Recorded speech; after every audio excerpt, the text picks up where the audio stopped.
Hey guys, it's Matty OW. This is my review of the Skypad 3.0 glass mousepad. I've been very excited to try out a Skypad for months at this point, and I've finally gotten the chance. I know that as an aimer, I'm a big fan of speed, and I tend to hate the feeling of muddy pads and having my movements drag on something. To start this review, I want to say that it definitely lives up to its hype at speed. We're going to discuss how this pad plays with respect to the majority of popular aim training tasks, as well as the playstyles and the categories that will most benefit from this kind of speed and smoothness. Alright, so have I not mentioned that this pad is fast yet? No? This pad is very, very fast. It is no wonder that so many players throughout the community claim to not be able to control this thing because of how fast it actually is. To many players, this kind of description will sound like a turnoff. For me, it sounded like a challenge. I wanted to try this Skypad because I know that I have okay mouse control, and I feel like I could control it. Spoilers, I can. I can do it quite well, actually. It's not completely uncontrollable, and in fact, it's kind of comfortable once you get into it. The glide is heavenly. Actually, the smoothest feeling you could ever get on a mousepad, and I love it. Part of what made me so excited to finally own one of these things was the glide.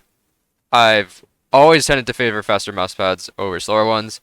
Going back to Hoya's mousepad sheet, I think realistically you shouldn't be going anywhere below quick or medium for speed, unless you're like a static main and you prefer the control pads. The main plus about the Skypad is that it gives you pretty much full freedom over your movements. Shots that suddenly felt impossible because of their distance away from your crosshair on the screen no longer feel impossible on this pad. You feel like you want to go for the really tough shots because suddenly you're actually able to hit them. That being said, flicking on this pad is a little rough. I definitely noticed that all my micro jitters and shakes are heavily pronounced, especially in static clicking, but all of my micro adjustments are also extremely easier to pull off. Here are some VODs of me using the Skypad. You can notice that the categories that benefit the most from it are tracking related categories. Dynamic clicking definitely felt a little bit of a buff from using it, but not as much as reactive or precise tracking. Both static and dynamic friction on the Skypad are pretty much the lowest you could possibly find. There is nothing that holds back your movement on this pad. Even the smallest, tiniest micro movement will get the mouse moving somewhat.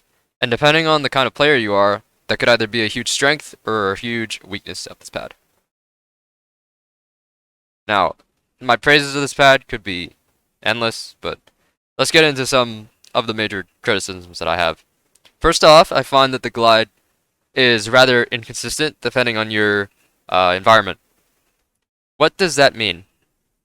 Well, I do notice that depending on the humidity or how much you sweat, there is some feedback from the mousepad, according to that. It becomes just a little bit more sticky. I'm not sure if that's the word, but it's what comes to mind when I feel it. It's something that you can just quickly get rid of with a quick wipe with a cloth or even just your arm sleeve, but it definitely gets a little noticeable if you don't do anything about it. Also, in terms of environmental factors affecting the performance, if you live in a dusty sort of environment, like in your basement or something, this pad will be quite tough to use for longer periods of time. Even if it gets a little dusty, you will feel it. It will kind of feel scratchy, and it will literally force you to wipe it down for a bit. Like you cannot use this if it feels like that. A singular hair on this pad will ruin your day. That criticism I could say is definitely true, as other people have commented it throughout the community as being the Skypad's main weakness, as well as other glass pads. It's not very resilient to environmental factors like that, and the thing is, I just wouldn't expect it to be. It's a hard mouse pad after all, and it's one of the reasons, I guess, as to why I do not choose to main this kind of pad. There's lots of pros and cons you could get with using hard pads. They're harder to swap with. They don't push down, so it's harder to control, and they have these external issues that require just a bit more maintenance.